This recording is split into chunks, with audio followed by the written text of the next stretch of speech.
Hello everyone, कैसे हो आप सब। यूपीएससी का मेरिट लिस्ट आउट हो चुका है। यस, फाइनली ये अपडेट, ये नोटिस उन्होंने सब कुछ अपने ऑफिशियल वेबसाइट पे दे दिया है, तो जाकर के चेक कर सकते हो। और अभी तक टेलीग्राम पे ज्वाइन नहीं हो तो मेरे टेलीग्राम पे भी ज्वाइन हो सकते हो, वहाँ पे भी सारी इन्फॉर्मेशन तुम्हें मिल जाएगी। यस, तो यूपीएससी का मेरिट लिस्ट आउट हो गया। उसमें बहुत सारे जो 60 स्टूडेंट्स थे उनका नाम मेरिट लिस्ट में है, और जो उसके बाद वेटिंग लिस्ट में है उनका भी नाम मेरिट लिस्ट में है। ठीक है, तो अब क्या क्या चीज़ें करनी है, कैसे प्रोसेस होगा, क्या होगा यूपीएससी का, मैं यहाँ पे आपको डिटेल में बता रही हूँ, ध्यान से सुनना। बीएससी एमएससी फॉरेंसिक साइंस का मेरिट लिस्ट आउट हुआ है, तो जाकर के आप चेक कर सकते हैं। यहाँ पे भी मैं दिखा रही हूँ, आप देख लेना। अब बात आ रही है, बहुत सारे जो बच्चे हैं कंफ्यूज्ड हैं कि मैम हमने यहाँ प्रेफरेंस में डाल रखी थी एनएफएसयू के, लेकिन यूपीएससी का अलग से कोई भी रजिस्ट्रेशन नहीं किया। तो देखो, ये चीज़ मेरे को एनएफएसयू के साइड से थोड़ी सी गड़बड़ लगी। उन्होंने नोटिफाई नहीं किया बच्चों को कि यूपीएससी का अपना अलग से रजिस्ट्रेशन प्रोसेस और उसमें एडमिशन होना है। इन्होंने प्रेफरेंस में भी यूपीएससी को रखा, जबकि एनएफएसयू अब यूपीएससी का एडमिशन अपनी तरफ से नहीं कर रहे हैं। येस, काउंसलिंग प्रोसेस जैसे चल रहा है वैसे चल रहा है। यूआर बच्चों का हो गया, ओबीसी बच्चों का हो गया, एंड ईडब्ल्यूएस वाले बच्चों का भी आई थिंक हो गया है। ठीक है, लास्ट की कुछ कैटेगरीज बची हैं, उसमें उन्होंने यूपीएससी को इंक्लूड नहीं किया है। यूपीएससी का अलग से रजिस्ट्रेशन, ये जो प्रोसेस तुम देख रहे हो, जो इतना टाइम से रजिस्ट्रेशन इनका ओपन था, उस तरीके से एडमिशन प्रोसेस जो इनका अलग से होता है, उसी की तरह इस बार भी सिर्फ इस साल हो रहा है। ठीक है, पिछले साल यूपीएससी का दो तरीके से होता था, जो जैसे कि मैं तुम्हें पहले भी बता चुकी हूँ। एनएफएसयू से एक होता था जो इनकी काउंसलिंग में, जैसे एनएसआईटी लॉर्ड और ट्रैफिक इंस्टीट्यूट वाला हो रहा है।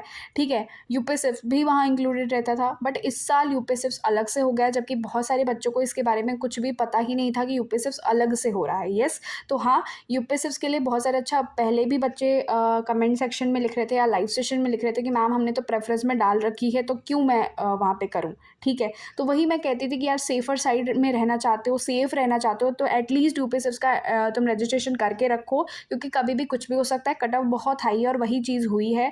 ठीक है, तो अब देख लेते हैं कि मेरिट लिस्ट में क्या क्या चीज़ें मेंशन है। सबसे पहले तुम मेरिट लिस्ट में जैसे ही जाओगे तो यहाँ पे देख सकते हो। ठीक है, यहाँ पे नोटिफिकेशन में क्या मेंशन है, all candidates who have applied for admission to BSc MSc forensic science 5 year integrated program enlisted in the enclosed merit list 1 and waiting list। या इसमें मेरिट लिस्ट भी है और वेटिंग लिस्ट भी है। ठीक है, hereby inform that the document verification process will be conducted as per the schedule below. तो देखो, यहाँ पे सारी शेड्यूल यहाँ पे मेंशन कर रखी है कि डेट एंड टाइम ऑनलाइन और ऑफलाइन का दोनों अलग अलग है। येस, ऑनलाइन का क्या टाइमिंग है, 4 अगस्त से 6 अगस्त का टाइमिंग है। ठीक है, and date and time offline का क्या है, 4 to 7 अगस्त का है। तो जो भी प्रोसेस होता जाएगा मैं यहाँ पे तुमको यहाँ पे नोटिफाई कर दूंगी। ठीक है, यहाँ पे टाइम वगैरह सब कुछ मेंशन है। साथ में फिजिकल डॉक्यूमेंट वेरिफिकेशन जो होगी ऑनलाइन कैंडिडेट्स की, वो होगी 7 to 8 अगस्त। ठीक है, जो ये ऑफलाइन वाले बच्चे हैं, अगर वो ऑफलाइन जा करके वहाँ पे डॉक्यूमेंट वेरिफिकेशन करवाएंगे तो उनका तो यहीं पे हो जाएगा। लेकिन जो ऑनलाइन कर रहे हैं तो एक बार ऑनलाइन करेंगे, साथ में फिजिकल डॉक्यूमेंट वेरिफिकेशन भी उनका होगा, जो कि 7 to 8 अगस्त को होगा। ठीक है, ये टाइमिंग यहाँ पे मेंशन है। वेन्यू भी यहाँ पे उन्होंने मेंशन कर रखा है। अच्छा, कौन कौन से डॉक्यूमेंट रिक्वायर्ड हैं तुम देख सकते हो यहाँ पे। जो एप्लीकेशन फॉर्म तुमने यूपीएससी का भर रखा होगा, ठीक है, फिल किया होगा, उसका कॉपी तुम रख लेना। ठीक है, admit card of entrance test, मतलब तुम्हारा सीयूटी यूजी का जो एडमिट कार्ड था वो रखना है तुम्हें, और साथ में सीयूटी यूजी का स्कोर कार्ड भी रखना है। यस, क्लास 10 का marksheet and certificate for DOB verification, अगर तुम्हारा डीओबी में प्रॉब्लम है तो तुम्हें सर्टिफिकेट भी उनकी रखनी पड़ेगी अलग से। ठीक है, बर्थ सर्टिफिकेट, क्लास 12 की marksheet and certificate, transfer certificate रखना है तुम्हें, वही होता है लिविंग सर्टिफिकेट ही ट्रांसफर सर्टिफिकेट होता है। ठीक है, माइग्रेशन सर्टिफिकेट रखना है, कैरेक्टर सर्टिफिकेट। ठीक है, जो भी तुम्हारा लास्ट इंस्टीट्यूशन रहा है, स्कूल ही रहा है। ठीक है, जितने भी एसएमएससी वाले जा रहे हैं। कास्ट सर्टिफिकेट तुम्हारा है अगर एप्लीकेबल हो तो इन सारी कैटेगरीज में से। इनकम सर्टिफिकेट रखना है for EWS and scholarship eligibility. ठीक है, डोमिसाइल सर्टिफिकेट ऑफकोर्स रखना है, अगर तुम यूपी के हो तो अपना डोमिसाइल सर्टिफिकेट रखना, उससे भी थोड़ी सी प्रायोरिटी मिलती है। ठीक है, रिसेंट पासपोर्ट साइज फोटोग्राफ्स होने चाहिए, पुराने फोटोग्राफ्स लेके मत जाना, अभी रिसेंट के होने चाहिए। ठीक है, आधार कार्ड रखना है, गवर्नमेंट इशूड फोटो आईडी ही होता है, वही लाइक आधार कार्ड रखेंगे, कुछ बच्चे पैन कार्ड भी रख सकते हैं, तो वो तुम गवर्नमेंट इशूड के फोटो आईडी अपने पास रखना। ठीक है, gap certificate if there is any gap in education, like अगर 12th के बाद तुमने गैप ले रखी है 1 साल की या 2 साल की, तो तुम्हें गैप सर्टिफिकेट नीडेड रहेगा। तो ये सारी चीज़ें मैं पहले भी तुम्हें बता चुकी हूँ, सेम चीज़ें। ठीक है, कि पहले से ही बनवा के रखो। तो आई होप अभी तक तो तुम बनवा के रखे होगे तुमने, अगर ठीक है तुम यूपीएसएफ के लिए जा रहे हो तो।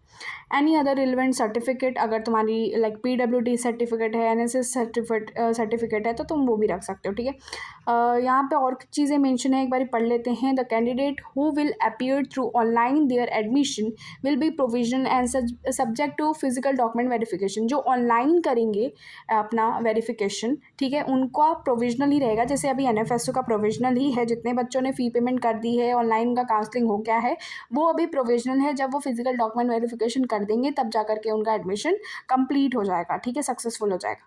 Then physical presence of the candidate is mandatory for the document verification process. तुम्हें जाना ज़रूरी है, ऐसा नहीं हो सकता कि तुम नहीं गए, पेरेंट्स चले गए या फिर तुम अगले दिन जा रहे हो और फिर कर रहे हो, तो ऐसा नहीं है। जो डेट को, जो टाइम को दे रखा है तुमको वहाँ पे पहुँचना पड़ेगा, ठीक है। Failure to produce the required documents, अगर कोई डॉक्यूमेंट्स तुम्हारे पास नहीं है, may result in cancellation of the candidate. देखो तुम्हारा अगर कोई भी डॉक्यूमेंट नहीं रहता है तो फिर वो कैंसिल कर सकते हैं, ठीक है। Final admission is subject to successful verification of documents and fulfillment of eligibility criteria. Yes, candidates are advised to regularly visit the official website. Okay, और provisional admission fees कितनी है, यहाँ पे फीस भी मेंशन है, देखो 75,000 है, जिसमें एकेडमिक फीस 65,000 वही एनएफएसयू की फीस ही है, ठीक है। साथ में कॉशन मनी यहाँ पे 10,000 लग रहा है, एंड यूनिफॉर्म फी जो है 4,602 जो तुम्हारा यूनिफॉर्म फी है वो लग रहा है, ठीक है। Must be deposited at the time of admission, जब तुम्हारा होगा, ठीक है। Candidate who opted for hostel they required to submit their hostel fee for around 65,000, ठीक है, इंक्लूडिंग 5,000 कॉशन मनी, ठीक है। तो वहाँ पे तुम्हें 65,000 अपना पेमेंट करना पड़ेगा, ठीक है। एंड या सो पेमेंट लिंक जो होगा वो तुम्हें ईमेल पे ही सेंड होगा, जैसे कि एनएफएसयू का हो रहा है बच्चों को, ठीक है। यहाँ पे सारी चीज़ें मैंने तुमको सब कुछ बता दिया है, क्या क्या चीज़ें हैं यहाँ पे देख सकते हो। ओके, एक मिनट, यहाँ पे देख सकते हो वेटिंग लिस्ट का candidates are also need to complete their physical document verification on the given dates. In case of seats remain vacant the fee payment link will be sent on the last day of counselling, the details will be published on website. अच्छा, यहाँ पे एक और चीज़ बहुत important mention है कि जो भी बच्चे यहाँ पे वेटिंग लिस्ट में भी हैं वो अपना फिजिकल डॉक्यूमेंट वेरिफिकेशन वहाँ जा करके कर सकते हैं, उनको भी कर लेना है, ठीक है। अगर वो कर लेते हैं तो क्या होगा कि अगर कोई भी सीट्स जो होती हैं वैकेंट हो जाती हैं, जैसे कि जो भी मेरिट लिस्ट वाले बच्चे हैं, मैं तुम्हें यहाँ पे शो भी कर देती हूँ। ये देखो, ये जो मेरिट लिस्ट वाले बच्चों का नेम है, पहली बात तो इनको कॉन्ग्रेचुलेशंस, ठीक है।